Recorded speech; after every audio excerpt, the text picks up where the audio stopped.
All I craved was quiet, not the eerie, gut-twisting silence before an ambush, where the air thickens and every instinct screams danger. I'd had my fill of that in too many war zones. No, I wanted the mundane kind, the suburban stillness of a Tuesday morning, with sprinklers hissing and leaves whispering in a breeze. After my final tour, my CO called it reintegration, a chance to rediscover the nation I'd bled for. I called it retreat, a shield against the chaos in my skull. But I learned fast that battles don't end on foreign soil. In this neighborhood, my quiet clashed with her obsession with control, and the fight that followed wasn't just personal, it was explosive. Her name was Cynthia Brooks, the HOA's self-crowned dictator who demanded every lawn clipped to a uniform inch, every mailbox a dull taupe, and no unsightly vehicles, especially not my government-issued tactical Jeep, sullying her pristine street. She'd warned me 3 days ago, her voice sharp as a blade, and I knew, with the certainty of a man who's read too many enemies, she wouldn't back down. The threat arrived at 7:58 a.m. with a grating screech of worn brakes, a sound that yanked me back to a desert road where a similar noise ended in fire and loss. This time, it heralded a yellow tow truck grinding to a stop at my driveway's edge. I shoved the memory down, my training locking it away. The real danger wasn't a bomb, but Cynthia, arms folded, her face smug with victory, standing beside the truck. To her, my Jeep was a blight, a military relic offending her suburban aesthetic. She didn't care about its armored frame, its encrypted comms, or the federal seal on its windshield. She saw defiance, and in her tiny kingdom, she was God. Normally, this would be a petty nuisance, but today was different. In my ear, a voice call sign Reaper crackled through a covert earpiece. Targets moving to the fallback site. Stay sharp, Triton. We need you locked in for 80 minutes. Triton, my shadow name. The Jeep wasn't just transport. It was a mobile command hub, my team's lifeline across town. If it moved, they'd go dark, and in our world, dark means dead. My orders were to stay invisible, but Cynthia's tow truck was about to blow my cover sky high. I grabbed a chipped coffee mug, a prop for my civilian mask, and stepped onto the porch.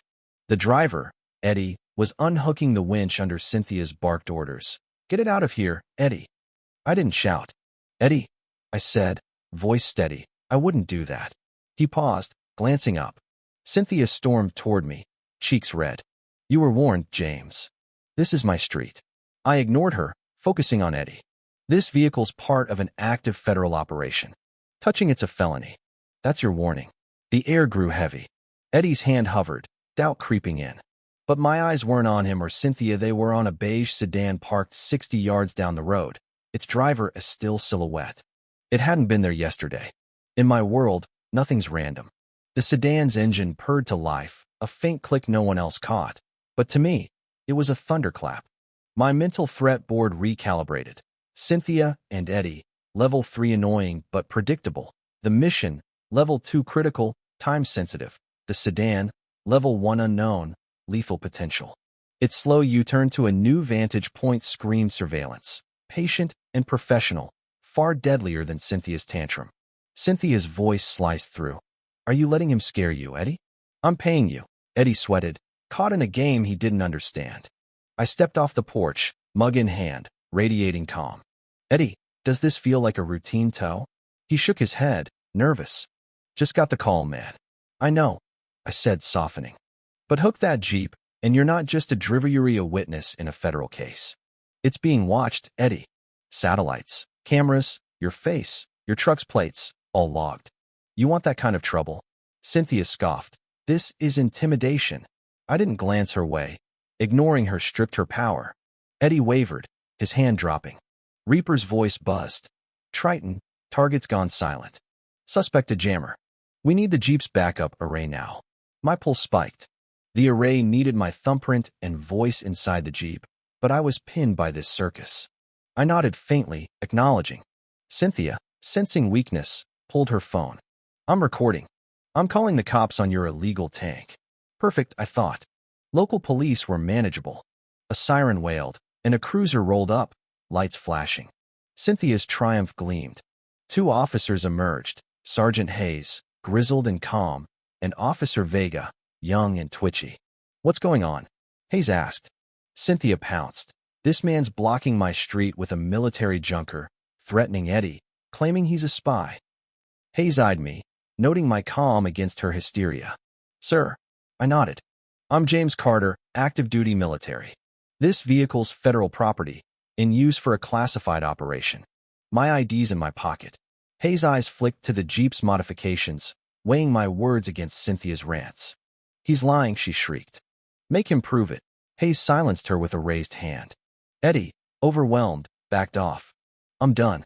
This is too weird. He retracted the winch. Relief washing over Muntal Reaper's voice erupted. Triton, we're blown. Target's team is engaging. We're under fire. Boost the signal now. My world contracted. My team was dying, and their lifeline was 15 feet away. The suburban mask fell. Triton took over. Time slowed. Sounds dulled Cynthia's yells. Hayes' orders, all background noise. I moved, not running but flowing, precise and lethal. The mug shattered on the steps, ignored. Sir, stop. Vega shouted, hand on his gun. Cynthia tried to block me, screaming, You're not escaping. My shoulder brushed her, sending her sprawling with a yelp. I reached the Jeep, thumbed the hidden biometric lock, and growled, Authorize. The door clicked open. Step away. Hayes barked, advancing. I slid inside, the scent of steel grounding me. My thumb hit the console scanner. Triton, override. Protocol Hydra. A low hum pulsed, then silence. The tow truck died. The cruiser's lights went dark. Cynthia's phone blacked out. A localized EMP, surgical and devastating. A robotic voice boomed from the Jeep. Protocol Hydra active. Perimeter secured. Outside, Hayes drew his weapon, stunned. Eddie cowered. Cynthia gaped, her world shattered. I slammed the comms array panel. Reaper, arrays live. Status. Static, then, signals back. We're holding. They're retreating. The sedan's engine roared, shielded from the EMP. It charged, aiming for the Jeep. But the sky spied a bone-rattling whump-whump of two unmarked black MH-6 helicopters swooping over rooftops, rotor wash tearing up lawns. One tracked the sedan with miniguns, no shots needed. The driver swerved, crashing into a tree. Two black SUVs screeched up, disgorging masked operators. They subdued the driver in seconds, hooded him, and vanished. Reaper's voice, Triton, package secured. Lone operative, not with the target. He was hunting our nodes. Your HOA mess flushed him out. I exhaled, tension ebbing. The street was a war zone. Dead vehicles, stunned cops, Cynthia frozen. I ended Hydra protocol, restoring power. Hayes approached, dazed. Mr. Carter, what do I even report? I gave him a cover. Civilian dispute resolved. Federal agents handle the security matter. You'll get a DOD statement. He nodded, relieved. Eddie apologized, trembling. I didn't know. I clapped his shoulder. You paused when it counted. Go home. He fled. Cynthia stood alone, her clipboard abandoned, her authority erased. A black sedan pulled up, two suited men stepping out. Cynthia Brooks? One asked, flashing a DHS badge. We need to discuss your interference with a federal operation, she stammered.